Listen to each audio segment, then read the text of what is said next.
हाँ, वीडियो देख लेते हैं कि भाई क्या पूछा, और प्रश्न दर प्रश्न, ठीक है। तो ये भी वीडियो है। जीव के लिए, मनुष्य के लिए वो आदर्श स्वरूप है, इसलिए हत्या क्यों?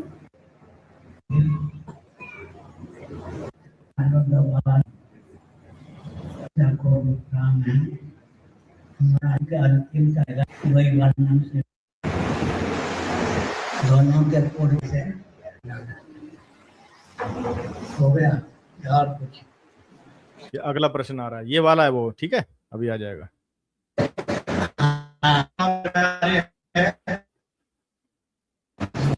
बहुत अच्छा। तो स्वामी जी, मेरा एक प्रश्न था, और प्रश्न के अलावा मैं चर्चा के निमित्त अवतार वाक्य उपस्थित हुआ हूँ। श्रीमान प्रफुल्ल चैतन्य ब्रह्मचारी जी से मेरी कॉल पे वार्ता हुई है, और श्रीमान नारायण द्विवेदी जी से भी मेरी चर्चा हुई है। तो मेरा प्रश्न ये है कि कुछ लोग ऐसा कहते हैं कि ईश्वर सब कुछ कर सकता।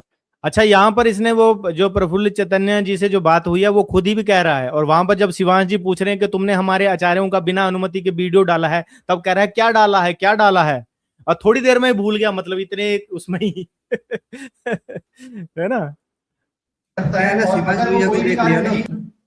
हाँ, अच्छा, शिवांश जी का भी नाम ले रहा है। अच्छा, जब आप प्रश्न पूछ रहे हो गुरुदेव से और आप शिवांश जी का और प्रफुल्ल चैतन्य जी का नाम ले रहे हो, तो जब ये आपकी जो प्रश्नोत्तरी खत्म होगी तो शिवांश जी पूछेंगे नहीं कि तुमने मेरा नाम लिया है भाई वहां पर, तो यानी कि तुम जो तुम्हारी मेरी बात हुई थी जिसमें तुम संतुष्ट हो गए थे, तो अब तुम्हें दोबारा से कुछ चर्चा करनी है तो आओ बैठ लेते हैं भाई। इसी के लिए तो वो तुम्हें बोल रहे थे, जिसका तुमने पूरा का पूरा बवाल किया।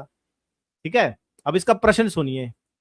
कर पाया, उस स्थिति में उसे बाधित मानेंगे, अर्थात उसकी सर्वशक्तिमत्ता में बाधा उत्पन्न हो जाएगी। लेकिन हमने नास्तिक आस्तिकवाद के पेज नंबर 25 पे स्वामी करपात्री जी की पुस्तक है, उसमें मैंने पढ़ा है और आपके भी श्रीमुख से सुना है कि ईश्वर अगर अपने स्वरूप विरुद्ध कोई कार्य नहीं कर पाया, उस स्थिति में ईश्वर की सर्वशक्तिमत्ता में बाधा उत्पन्न नहीं होती। जिस प्रकार अग्नि में सर्वदाहकत्व होने पर भी, आकाश आदि आधाम को न जलाने पर भी उसके सर्वदाहकत्व में बाधा नहीं होता, उसी प्रकार ईश्वर के भी स्वरूप विरुद्ध कार्य ना करने पर उसके सर्वशक्तिमत्ता में बाधा नहीं होता। तो आचार्य जी, ये दो प्रकार के विचार है, दोनों में से कौन सा सही है, इसके मार्गदर्शन चाहिए। एक बार सनातन शंकर जी रोकिए। जी रोक दिया। शिवान जी से चर्चा हुई जो ईश्वर बाध्य है नहीं है, शिवान जी ने जो तर्क दिए और जो बताया कहाँ पे बाध्य है कहाँ पे नहीं है, वो इसने बोला ही नहीं। हाँ। वो भी तो बोलना था। शिवान जी से चर्चा हुई, उन्होंने ये बोला कि ये जवाब है। वो नहीं बोला इसने, वो वाला पॉइंट इसने बड़ी चालाकी से, हाँ, बड़ी चालाकी से छुपा दिया और एक नया वो पॉइंट लेके आ गया ये। हाँ, अब वहां पे जो करपात्री महाराज जी ने लिखा है, कुछ भी लिखा हो, वो किस कंसेप्ट में लिखा है, अब गुरुदेव तो उसको सही बोलेंगे। बिल्कुल। व्यवहार में है, परमार्थ में है। करपात्री महाराज जी ने व्यवहार में बोला है, परमार्थ में बोला है। जो जैसे व्यवहार में तो बातें नहीं है, परमार्थ में जो चीजें होती है उनमें बातें होते हैं, तो ये बात इसने बोला नहीं। देखो आप इसका। बिल्कुल बिल्कुल। अच्छा, मैं एक बार फिर से प्रश्न बता देता हूँ यहाँ पर। जी हाँ, सुनाइए सुनाइए। हाँ, मैं इसने जो प्रश्न पूछा मैं एक बार अपने उससे बता देता हूँ कि इसने क्या बोला है। ये कह रहा है कि मेरा ये प्रश्न है कि बहुत सारे कुछ लोग कहते हैं कि ईश्वर सब कुछ कर सकता है। हाँ, ये इसका कहना था कि यदि कोई कार्य वो नहीं कर पाया तो उसे बाधित माना जाएगा, है ना, यानी उसकी सर्वशक्तिमत्ता में बाधा आ जाएगी। लेकिन ये कहता है कि मैंने स्वामी कृपात्री जी महाराज की जो पुस्तक है आस्तिक नास्तिक, पेज नंबर 25, इसने बताया, बोलता मैंने पढ़ा है और उसमें ये लिखा हुआ है कि उनके श्रीमुख से ये सुना है कि यदि ईश्वर अपने स्वरूप के विरुद्ध कोई कार्य नहीं कर पाता तो उसे सर्वशक्तिमत्ता में कोई बाधा नहीं आती है।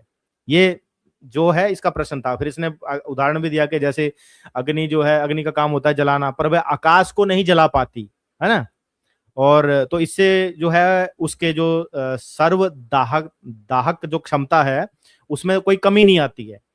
ये इसका प्रश्न था। और इन दोनों ही विचारों में से कौन सा सही है, ये कह रहा है कि भाई अगर वो कोई ईश्वर कुछ कार्य नहीं कर सकता है तो उसको बाधित माना जाता है। दूसरा कह रहा है कि स्वरूप के विरुद्ध अगर कोई कार्य ईश्वर नहीं कर पाता है तो उसमें कोई बाधा नहीं मानी जाती है। इसके ये दो प्रश्न थे। अब इसने दोनों जो प्रश्न थे ये एक्चुअली वही बात है ना, जैसे ये पूछते हैं कि ईश्वर ऐसा पत्थर बना सकता है जिसे वो खुद ना उठा सके, और फिर कहते हैं कि 9 बजे से लेकिन 10 बजे तक वो ऐसा पत्थर बनाए जिसे वो खुद ना उठा सके, और फिर कहते हैं उसे उठा भी सके उसी टाइम के बीच में। तो इसको कहते हैं लॉजिकल फैलेसी भी बोलते हैं, जिसको शिवांश जी ने भी अपने उसमें बताया था। मुझे हंसी आई जब मैंने ये प्रश्न सुना। पर गुरुदेव ने, देखो ये होता है जो आचार्य होते हैं, जो परंपरा प्राप्त आचार्य होते हैं, वो इस प्रश्न से जरा भी विचलित नहीं हुए। अभी आप सुनिएगा उनका उत्तर, उसके बाद फिर मैं बताऊंगा, ठीक है। क्या पूछे? सर्वशक्तिमान है, सब कुछ कर सकते हैं, यदि कोई कार्य नहीं कर पाते हैं तो उनकी सर्वशक्तिमत्ता में बाधा नहीं होती। और धर्म सम्राट नहीं कर पाते का अर्थ क्या है? न करने की भावना। नहीं कर पाते का अर्थ क्या है? ना कर पाने की भावना। कि ईश्वर, भावना नहीं है ईश्वर के अंदर वो करने की, लेकिन जब भावना उत्पन्न होगी तो वो कर सकते हैं। इसी को सर्वशक्तिमत्ता कहता है। आगे आगे सुनिएगा। अब बंध्या पुत्र को ईश्वर भी है तो क्या कहेंगे? खरगोश के सिंह परंपरा से ईश्वर का ही विधान है या नहीं? खरगोश के सिंह नहीं होते। ईश्वर सर्वज्ञ सर्वशक्तिमान है, नहीं कर पाते मतलब सुनिए, ब्रह्मा विष्णु महेश तीनों सामर्थ्य है या नहीं? तीनों अपने अपने स्वरूप से बाधित है। क्या करें? स्वरूप से बाधित है, ऐसा इनका मत है। स्वरूप से बाधित है। यदि हमसे बाधा नहीं कहेंगे, अगर कोई व्यक्ति या कोई भी वस्तु अपने स्वरूप से कोई कार्य नहीं कर पाता है तो उसे बाधा नहीं कहेंगे। जैसे ये देखिए यहाँ पे अशिष्टता, पहली अशिष्टता आप देखे। हाँ हाँ कैसे बाधा नहीं कहेंगे, यहाँ पर इसने अशिष्टता भी की है। चलो इसका बताऊंगा मैं, सुन लीजिए पहले। इसने कहा कि ब्रह्मा विष्णु महेश अपने अपने स्वरूप से बाधित हैं। जैसे ब्रह्मा के रूप में है तो वो पालन नहीं करेंगे, विष्णु के रूप में है तो वो सृष्टि की रचना नहीं करेंगे, शिव के रूप में है तो वो पालन और सृष्टि की रचना नहीं करके संहार करेंगे, ये इसका कहना है। पर ये तो देखो भाई, क्या बोलूं इसको मैं कि हाँ सनातन शंकर जी, जी जी बोलिए बोलिए। ये जो इसने बात बोली है, ये करपात्री महाराज ने उस पेज पे लिखा है? ये नहीं लिखा, ये जो अगली वाली बात बोली है ये नहीं लिखी है। तू ये प्रश्न क्या कर रहा है? प्रश्न तो तू ये कर रहा था कि करपात्री महाराज जी ने ये लिखा है तो इसका अर्थ क्या है, तू तो ये पूछ रहा है। फिर तूने फिर वो जो अर्थ बता रहे हैं तो फिर तू बीच में कौन सा वो ला रहा है तू प्रश्न? वो यही कह रहे हैं कि बिल्कुल जो ब्रह्मा विष्णु महेश है उनका मूलभूत स्वरूप क्या है? निराकार ब्रह्म। अब निराकार ब्रह्म के पॉइंट ऑफ व्यू से देखोगे तो निराकार ब्रह्म जो है ब्रह्म रूप, ब्रह्मा के रूप में सृष्टि की रचना भी कर रहा है, विष्णु भगवान के रूप में पालन भी कर रहा है, और संहारक के रूप में भगवान शिव के रूप में संहार भी कर रहा है। यानी कि अगर आप निराकार ब्रह्म की पॉइंट ऑफ व्यू से देखो तो वो अपने जो स्वरूप के विरुद्ध साकार रूप लेकर तीनों ही काम कर दिए। अब गुरुदेव ने यह भी कहा कि खरगोश के सर पे सींग नहीं है परंपरा से, क्योंकि खरगोश नाम की प्रजाति है उसको सींग नहीं दिए, लेकिन दूसरी प्रजातियां बना दी सींग वाली, है ना। तो आप ये थोड़ी कह सकते हो कि जानवरों में सींग हो ही नहीं सकते हैं क्योंकि हमने नहीं देखे। अच्छा, गुरुदेव एक बहुत अच्छी बात बोलते हैं, अभी थोड़े देर सुनना, ये अग्नि का उदाहरण देते हैं। समर्थ है या नहीं? समर्थ है लेकिन सीमित है, अलग समर्थवान नहीं है। क्या करें? समर्थ है पर सीमित है, अनंत समर्थवान। आप समर्थ हो या समर्थ? मैं भी समर्थ हूँ लेकिन अनंत समर्थवान नहीं। सुनो, अगर अग्नि व्यक्त ना हो और कोई व्यक्ति के काष्ठगत अग्नि है तो अग्नि की सिद्धि होगी क्या? एक पक्ष कहेगा आग नहीं है, एक पक्ष कहेगा आग है। घर्षण के द्वारा जब व्यक्त किया जाए तो अग्नि का अस्तित्व मानना पड़ेगा या नहीं? अव्यक्त आदि भूतानि व्यक्त मध्यानि भारत अव्यक्त भिन्नानि कर देना। और ईश्वर व्यक्त न हो तब तो संशय बना रहेगा। सर्वज्ञ सर्वशक्तिमान ईश्वर भी हमारे यहाँ व्यक्त होते हैं। कारण रूप में व्यक्त स्वामी। अब इसको अगले पे लेते हैं। यहां पर गुरुदेव ने बड़ा अच्छा कहा कि जब तक अग्नि व्यक्त नहीं होती है तब तक ये डिबेट या चर्चा होती रहती है कि अग्नि जो है व्यक्त हो सकती है या नहीं हो सकती है, इस पे हो रखती है। लेकिन जैसे ही घर्षण की प्रक्रिया होती है तो अग्नि जो है वो प्रकट होती है, व्यक्त हो जाती है। अब जब वो प्रकट होगी तो इससे ये सिद्ध हो गया कि जो अव्यक्त अग्नि थी, जो एनर्जी फॉर्म में, हीट फॉर्म में, अग्नि फॉर्म में अदृश्य थी, वो अग्नि के प्रकट होने से सिद्ध हो गया कि वही अदृश्य अग्नि जो है वो व्यक्त हो गई, है ना। तो यहाँ पर गुरुदेव ने इसको बड़ा अच्छा जवाब दिया। लेकिन अब अगला इसका पॉइंट क्या है वो भी सुन लेते हैं। इसने अभी कुछ सनातन शंकर जी, ये जवाब जी शिवान जी ने भी दिया हुआ है। हाँ, शिवान जी ने अपने अरे बहुत, मैं वही कह रहा हूँ, कोई नई चीज नहीं है। हाँ, कि परमार्थ में अगर आपने ईश्वर को, पहली बात तो ईश्वर को मान लिया, तो फिर उसको सर्वशक्तिमान जब मान लिया और ईश्वर है ये मान लिया, तो फिर सर्वशक्तिमान है, तो फिर बाध्य नहीं कर सकते तुम लोग। हाँ, फिर बाध्य नहीं कर सकते, बिल्कुल। बिल्कुल हाँ। बिल्कुल बिल्कुल। मैं तो ये कहता हूँ कि भाई कि शंकराचार्य जी ने जो ये उदाहरण दिया है, ये बहुत ही सटीक उदाहरण है कि भाई एक काष्ठ में, एक लकड़ी में अग्नि सर्वव्याप्त होती है उस लकड़ी में, ठीक है। जब उसको घर्षण के माध्यम से उसमें जब अग्नि उत्पन्न होती है, अग्नि प्रकट हो जाती है, ठीक है, तो आपको ये देखना पड़ेगा कि भाई उस जहाँ पे वो अग्नि जल रही है, इसका वहां पे जलने मात्र से ये नहीं होता कि भाई बाकी सब जगह से अग्नि समाप्त हो गई, संसार में अग्नि रही ही नहीं, क्योंकि यहाँ पे एक जगह आ गई। ये नहीं बोला जा सकता कि भाई पूरे ब्रह्मांड से अग्नि का अस्तित्व ही समाप्त हो गया क्योंकि यहाँ पे प्रकट हुई है। इसीलिए जैसे तुम लोग करते हो ना कि भाई अगर निराकार साकार हो जाएगा तो फिर निराकार नहीं रहेगा, ऐसे कहते हो तुम लोग, तो भाई तो यही होगा। अच्छा, और सुनिए आप सनातन शंकर जी, गुरुदेव प्रश्न का जवाब दे रहे, उत्तर दे रहे, तो बीच में क्यों बोल रहे भाई? हाँ, ये बीच में बोल रहे हैं, जहां पर इसे लगा भाई अब उत्तर मिल गया तो बीच में फिर ये दोबारा से षड्यंत्र है ना ये, कि तुझे तो अपनी वो करना है, अपना षड्यंत्र से वीडियो बनाना है। जी बिल्कुल, वो तो करने आए ही था तो ये। प्रश्न उत्तर है, प्रश्न आपने पूछा तो उत्तर मिलेगा, वो सभा है, तो चर्चा की तो सभा है। कभी देखिए कई वीडियो है, 250 सभाएं होती है हर साल, कभी ऐसा देखा है कि चर्चा ऐसे होती हो? प्रश्न किया, उत्तर मिला। बिल्कुल, आपको मानना है या नहीं मानना, सभा में तो यही होता है। हाँ, जो इसका प्रश्न था कि ईश्वर स्वरूप के विरुद्ध कार्य नहीं कर सकता, उसका उत्तर मिल गया कि भाई अगर सकता है वो स्वरूप के विरुद्ध कार्य कैसे करेगा। ब्रह्मा विष्णु महेश का उदाहरण उन्होंने दे दिया। अब तुम्हारे आर्य समाज में जाए कोई और ऐसा करने लग जाए तो फिर तो झंडा टांग जाएगा, फिर तो बोलेंगे सब जीत गए जीत गए जीत गए जीत गए। वो हुआ भी है। इनके जो अग्निवर्त है फिजिक्स वाले, जानते हो ना? जी जी जी। वो एक राजस्थान में सभा कर रहे थे, उस टाइम कोई थे तो उन्होंने अपना सवाल किया। पहले तो उन्होंने बोला कि सवाल कीजिए, तो उन्होंने सवाल किया, तो ऐसे कुछ सवाल और भी किया, तो फिर वो बोले कि नहीं, जवाब नहीं दिया। तो उन्होंने बोला कि ऐसे चर्चा कर लीजिए, इसका भी जवाब नहीं दिया। और उन्होंने तो कहीं ये पत्र पुत्र लिखा नहीं कि देखो हम जीत गए। सभा में जो होता है वो ही होता है। इतना ही दम है तो तू फिर वहां क्यों गया काशी में? फिर वहां शास्त्रार्थ होता है, चला जा वहां पे, बैठ के कर वहां पे। बिल्कुल बिल्कुल।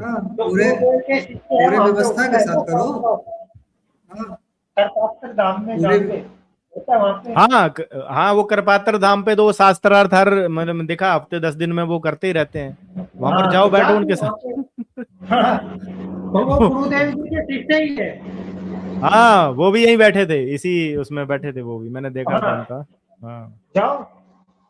और जो ये और चीज बोलते हैं ना कि हम लड़कियों को पढ़ाते हैं, वो करते हैं, वहां पे देखना, वहां पे मातृशक्ति भी है जो ज्ञान देती है और चर्चाएं भी करती है।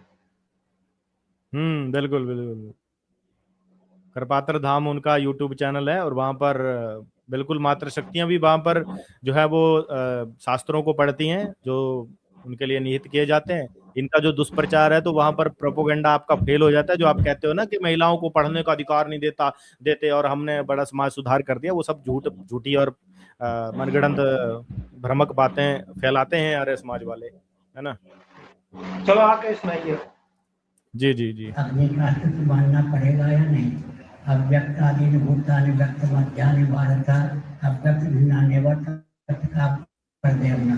और ईश्वर व्यक्त न हो तब तो संशय बना रहेगा। सर्वव्यापी सर्वशक्तिमान ईश्वर भी हमारे यहाँ व्यक्त होते हैं। कारण रूप में व्यक्त है स्वामी, सृष्टि के कारण रूप में। आर्य समाजियों के यहाँ ईश्वर का अवतार क्या है? हम अवतार नहीं मानते स्वामी। हम क्यों नहीं मानते? आर्य समाज ठीक से पढ़ो ना ग्रंथ, मुक्त जीव का अवतार मानते हैं। रुकिए हाँ रुकिए एक चीज बोलना है कि यहाँ पर जब वो बोला गया कि हमारे यहाँ ईश्वर भी व्यक्त होता है, अवतार लेता है, सर्वशक्तिमान शंकराचार्य जी ने बोला। हाँ, यहाँ पे शंकराचार्य जी ने बताया। तो यहाँ पर निर्भय ने क्या प्रश्न किया कि कारण रूप से तो वो व्यक्त वही है ना, सृष्टि रूप में व्यक्त निराकार होता है। हाँ, नहीं, कारण रूप से तो निराकार है। तो भाई कारण रूप से निराकार स्वरूप तो हम लोग भी मानते हैं कि वो ईश्वर पहले निराकार ही था, फिर साकार हुआ, फिर सृष्टि रचना हुई, जैसे भी हो। एक मिनट सुनिए, नहीं कर पाता है तो उसे बाधा नहीं कहेंगे। जैसे मैं कह रहा हूँ कि ब्रह्मा विष्णुमय समर्थ असुर आर्य समाज व्यक्तमध्यानि भारत अव्यक्त भिन्नान्येव तत्काप्रदेवना। और ईश्वर व्यक्त न हो तब तो संशय बना रहेगा। सर्वव्यापी सर्वशक्तिमान ईश्वर भी हमारे यहाँ व्यक्त होते हैं। कारण रूप में व्यक्त है स्वामी, सृष्टि के कारण रूप में। असुर आर्य सृष्टि, इसने कहा सृष्टि के कारण रूप में अव्यक्त है, यही कह रहा ना ये। बिल्कुल, लेकिन किसी अन्य कारण से तो वो व्यक्त हुआ ना, ये बताओ। किसी अन्य कारण से तो व्यक्त हुआ ना, ये तो एक्सेप्ट कर रहे हो ना? वही ये बताओ, वही तो सब कर बताया, रहे हो। वही तो बिल्कुल इन्होंने यही तो बताया, अग्नि का उदाहरण दिया कि भैया वैसे तो अग्नि अव्यक्त रूप में है लेकिन फिर भी वो व्यक्त होती है, सर्वशक्तिमान, तभी तो माना जाएगा, है ना। अच्छा, और ये बोल रहे हैं शुरू प्रश्न कहाँ से हुआ था, आप उसको पकड़ के रखिए। करपात्री महाराज जी ने ये लिखा है। हाँ, तो भाई, करपात्री जी महाराज, पेज नंबर 25। तेरे लिए प्रमाण है ही नहीं। जब तू अवतार मानता है, अवतार नहीं मानता, तेरे लिए प्रमाण है ही नहीं, तो तूने वहां से सवाल क्यों किया? तूने तो अर्ध सवाल कुटकुटन ये न्याय। करना था कि मैं आर्य समाज हूँ, अवतार कैसे ले सकते हैं भगवान? अर्ध कुक्कुट न्याय से ये लोग अर्ध कुटकुट, क्योंकि कृपात्री जी महाराज ने वहां पर अगर वो चीज लिखी है तो दूसरी जगह उन्होंने दूसरी चीज भी लिखी है ना। हाँ। तो उनकी एक बात उठा लो और दूसरी मत मानो। भैया तुम मान रहे हो तो फिर सारा ही मानो ना। कृपात्री जी महाराज के पेज नंबर 25 को मान रहे हो, बाकी चीजों को आप बोल रहे हो कि हम नहीं मानेंगे। वही प्रोपोगंडा करने जब व्यक्ति आता है तभी यही होता है। ये प्रोपोगंडा करने आया था अभी। अच्छा, इस प्रश्न का जो स्वरूप के विरुद्ध जो ईश्वर कार्य कर सकता है कि नहीं कर सकता है, वो भी गुरुदेव ने यहाँ पर बिल्कुल स्पष्ट कर दिया है। और कोई भी ऐसी बात नहीं है जहां पर ये दावा करे कि भाई वो निरुत्तर हो गए, ये हो गए। अभी सुनना, गुरुदेव काउंटर क्वेश्चन उसको करेंगे जिसका कि इसको पता ही नहीं है। ये सबसे बड़ा इंपॉर्टेंट पार्ट है, देखना। समाजियों के यहाँ ईश्वर का अवतार क्या है? हम अवतार नहीं मानते स्वामी। हम क्यों नहीं मानते? आर्य समाज ठीक से पढ़ो ना ग्रंथ, मुक्त जीव का अवतार मानते हैं आर्य समाज। हो गया, खत्म। इसको आर्य समाज का सिद्धांत ही पता नहीं था। और सबसे इंपॉर्टेंट पॉइंट है ये, आर्य समाज ये मानता है कि नित्य मोक्ष है ही नहीं, है ना। ये मानते हैं कि जब किसी जीव को उसके अच्छे कर्मों की वजह से मोक्ष मिल जाता है तो वो जीव वहां पर मोक्ष भोगता है। और मोक्ष भोगने के बाद जो उसका अवतार होता है वो मुक्त जीव का अवतार होता है, राम और कृष्ण आदि के रूप में। तो निर्भय को आर्य समाज का सिद्धांत ही नहीं पता है, जो दयानंद स्वामी ने लिखा हुआ है। तो यानी कि ये अपनी किताबें भी नहीं पढ़ते हैं। तो भाई निरुत्तर तो तुम हो गए, तुम्हें पता ही नहीं था कि आर्य समाज जो है वो अवतार को किस रूप में मानता है। तुम्हारे ही चैनल पे संदीपन ने खुद ही माना है कि ये सृष्टि का पूरा जो सृष्टि है ईश्वर का शरीर है, तो उस रूप में कह रहे हैं हम अवतार मानते हैं। तो भैया वहां पर अवतार मान लिए तो अवतार की सिद्धि तो स्वतः ही हो गई। हो गया, खत्म, फिनिश, खंडन। बड़े बड़े आए थे खंडन। अभी तो आगे सुनना। पूरे ग्रंथ हमको आर्य समाज की तरह मुक्त जीव का अवतार माने जाते हैं। आर्य समाजियों के यहाँ कर्म से मोक्ष मान्य है। इसे महाप्रलय के बाद मुक्त जीव का भी जन्म हो जाता है। सदा के लिए कोई जीव जन्म नहीं, मुक्त नहीं होता। एक व्यक्ति ने अच्छा, ये यहाँ पर एक बहुत इंपॉर्टेंट बात गुरुदेव ने कही कि भाई आर्य समाज जो है वो कर्म से मोक्ष मानता है। और कर्म का जो फल है ना वो क्या है? सीमित फल है। जो आप कर्म कर रहे हो ना, जिस कर्म करके आपको जो मोक्ष मिलने वाला है उसका फल भी सीमित है। जिस कर्म करके आपको जो मोक्ष मिल रहा है वो भी अनित्य मोक्ष है। और ये बात करते हैं क्या, शाश्वत धर्म की, सर्वशक्तिमान ईश्वर और परम स्वतंत्र मोक्ष तो इनके यहाँ है ही नहीं उस हिसाब से। दयानंद स्वामी से कहा, कितने भी चिड़िया क्यों ना हो, एक एक चिड़िया अगर बाग से उठते जाए तो अंत में बाग में चिड़िया नहीं रहेगी। भले ही कितने जीव क्यों ना हो, एक एक जब मुक्त होते जाए तो अंत में क्या होगा, ईश्वर के यहाँ जीव का भंडार समाप्त हो जाएगा। तो जीवात्मा से रचना कैसे होगी? तो दयानंद स्वामी ने कहा, न रहे बाज न बने बांसी, न बने बांसी न बने बांसी। मैं किसी जीव का मोक्ष सदा के लिए मानता ही नहीं। तो स्वामी अखंडानंद महाराज ने कहा, आखिर वो कर्म से मोक्ष मानते थे, कर्म का फल तो अनित्य होता ही है, उनके यहाँ मोक्ष भी अनित्य है। ऐसा मोक्ष आपको चाहिए? ठीक है, अब ये लास्ट वाला होगा स्वभाव से मुक्ति वाला, पर इस पे मैं टिप्पणी कर रहूंगा। ठीक है, इस अभी ये जो गुरुदेव ने बड़ा अच्छा क्लियर किया कि भाई अनित्य मोक्ष है आर्य समाज के यहाँ। तो दयानंद जी क्या कहते थे कि यदि जीव हमेशा के लिए मुक्त हो जाएगा तो जैसे एक वन है, उस वन के अंदर बहुत सारे पक्षी हैं और आप एक एक पक्षी को उठा के उसको मुक्त करते जा रहे हैं, मोक्ष करते हो, एक दिन क्या होगा, वन जो है पक्षियों से खाली हो जाएगा। ऐसा किसी ने इनको, दयानंद जी को कहा था कि भैया आप बोल रहे हो कि भैया ये मोक्ष होगा तो मोक्ष में तो वो वन खाली हो जाएगा। और दयानंद जी की बुद्धि चकरा गई कि अब क्या करूं भाई, ये तो सारे जीव मुक्त हो गए तो संसार की रचना ही सिद्ध नहीं होती है। तो उन्होंने बोला कि मैं क्या करूंगा, मैं नित्य मोक्ष मानूंगा ही नहीं और कर्म से मोक्ष मान लूंगा। कर्म से जो मोक्ष है वो, उसका जो फल है वो सीमित है। तो इसलिए मोक्ष भी एक निश्चित समय, एक परम अवधि के लिए ही आर्य समाज के यहाँ होता है। इसका भी निर्भय जैसे इस व्यक्ति को कोई ज्ञान नहीं था, है ना, फिर उसके बाद क्या होता है, जीव वापस जन्म लेता है। तो ये दयानंद जी की थ्योरी थी सारी की सारी, के जीव को मुक्त नहीं मानूंगा, उसका मतलब नित्य मोक्ष नहीं मानूंगा और मोक्ष के बाद भी जन्म देता रहूंगा। तो इससे क्या होगा, ये वन जो है, जो आत्मा रूपी वन है उन्होंने माना है, ये हमेशा भरा रहेगा। ये उनका सिद्धांत है। आप सोचो, इतना खोखला सिद्धांत है, इसका तो कोई भी खंडन कर देगा, एक बच्चा भी खंडन कर देगा। ये तो गुरुदेव है हमारे, है ना, इन्होंने जो तुम्हें बड़े अच्छे से समझाया वहां पर। और महाराज जी ने बड़ी ही स्पष्टता से यहाँ पर कहा कि आखिर आर्य समाज कर्म से मोक्ष जो मानता है और कर्म का फल तो अनित्य होता है, समाप्त होने वाला होता है, तो वहां पर मोक्ष भी अनित्य है। और ऐसा मोक्ष क्या आपको चाहिए, है ना, ऐसा मोक्ष चाहिए जिसमें आपको वापिस आना है। अच्छा, वापिस आने की भी टेंशन आपको रहे तो वो मोक्ष क्या मोक्ष माना जाएगा? वहां पर भी आप दुखी हो कि अब मेरी अवधि खत्म होने वाली है भैया मोक्ष की, अब मुझे फिर जो है वो उसी जन्म मरण के चक्कर में फंसना है, वही जीवन में आना है ना, पीड़ादायक जीवन, कष्टों के से भरा हुआ जीवन। क्या आपका जीवन जो है वो है परम स्वतंत्र मोक्ष में है? नहीं है। भय है, डर है, पीड़ा है, बीमारियां हैं, रोग है, दोष है, सीमित जीवन का डर है।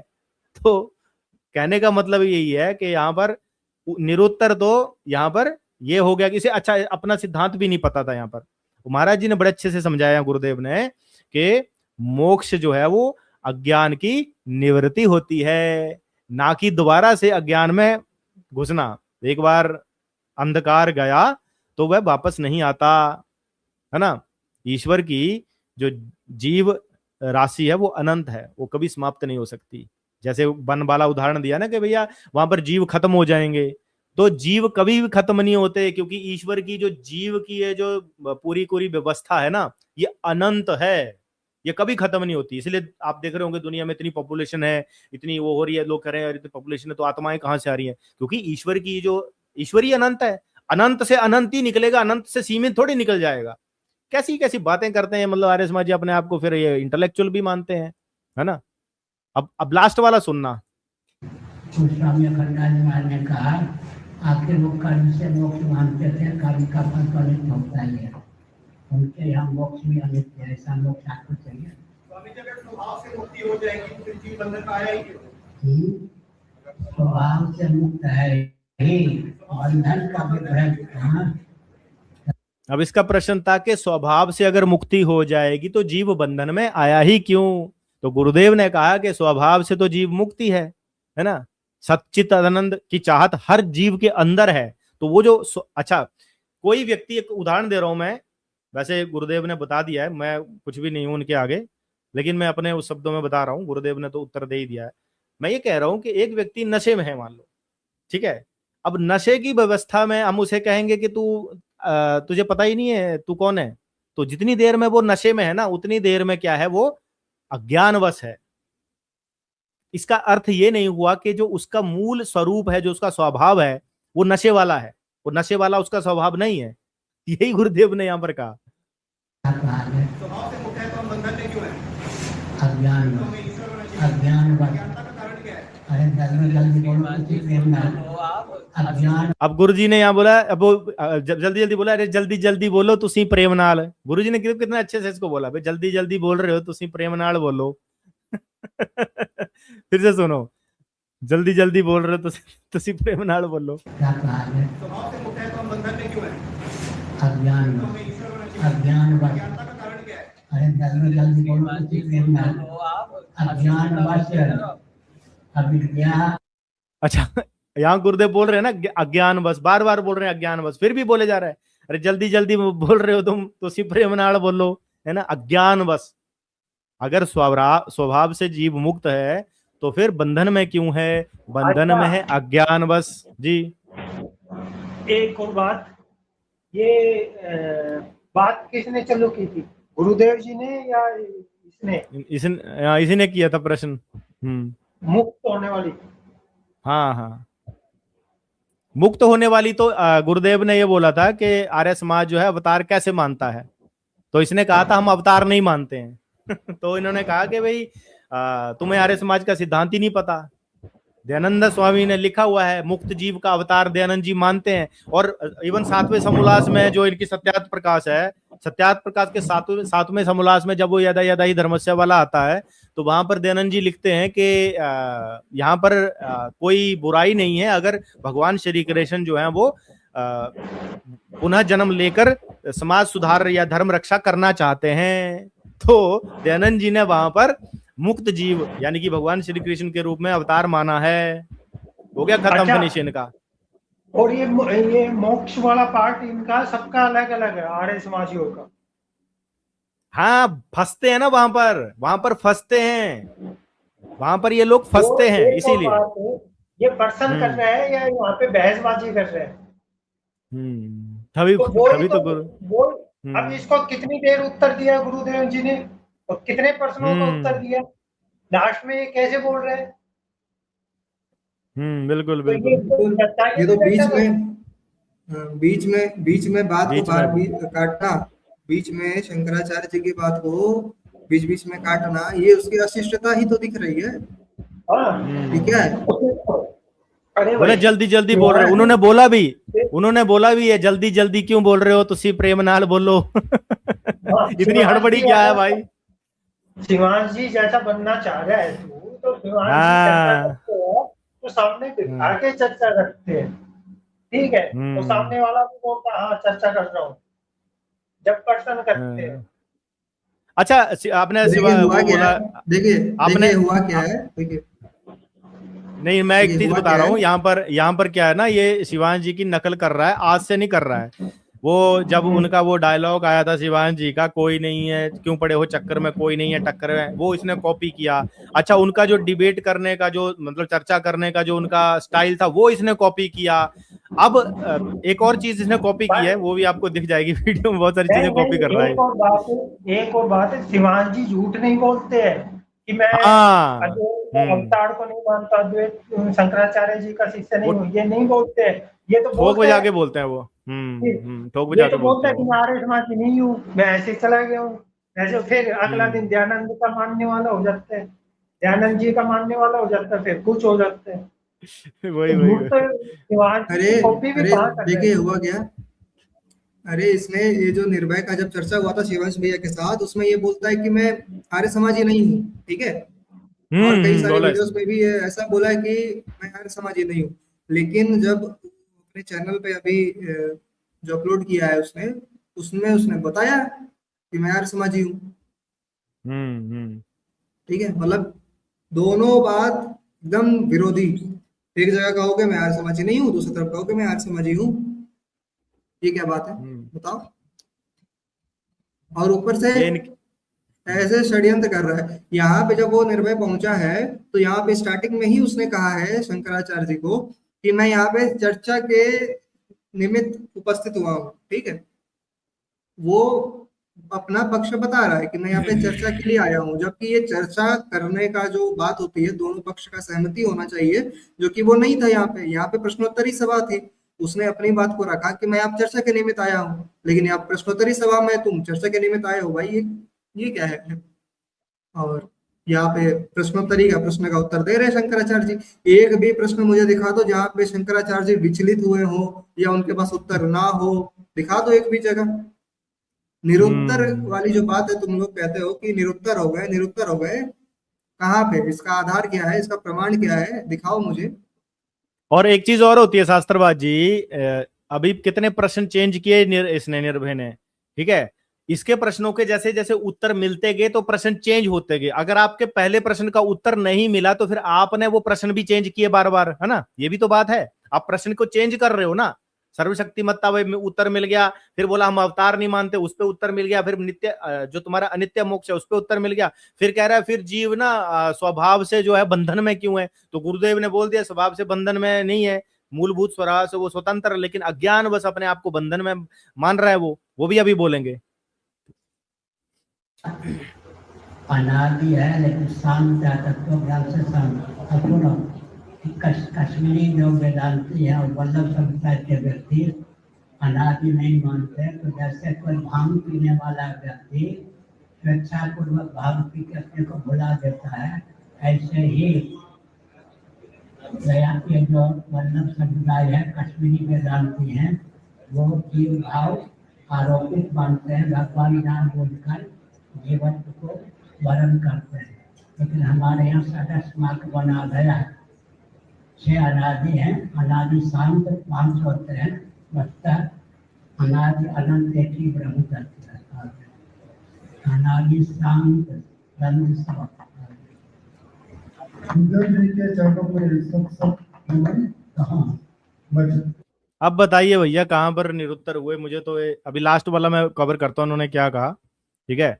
इन्होंने कहा कि राधा वल्लभ संप्रदाय है, जो वल्लभ संप्रदाय है, और कश्मीरी शैव के जो दर्शन के जो आचार्य हैं, वो ये उदाहरण कहते हैं, वो कहते हैं कि जीव भाव केवल आरोपित है, ठीक है। जैसे कोई नशे में ना खुद को भूल जाता है, जो मैंने पहले भी कहा था कि अगर नशे में कोई व्यक्ति खुद को भूल जाता है कि मैं कौन हूं, लेकिन मोक्ष होने पर वह पुनः अपने नित्य स्वरूप को पा लेता है। तो जीव का जो मूलभूत स्वरूप है वो क्या है, स्वतंत्र है, लेकिन वो अपने आप को अज्ञानवश मोह मायावश, है ना, नशे में खुद को भूल चुका है। तो जीव भाव केवल आरोपित है। ये कश्मीरी साहब और वल्लभ संप्रदाय को उन्होंने उदाहरण भी दिया। अब यहाँ पर मेरे को ये बताइए कि कहाँ पर वो निरुत्तर हुए। भाई हद ही है, बिल्कुल ही झूठ बोलने वालों की हद है। कितने झूठ बोलते हैं ये लोग, है ना। आपने कुछ संकेत किया था।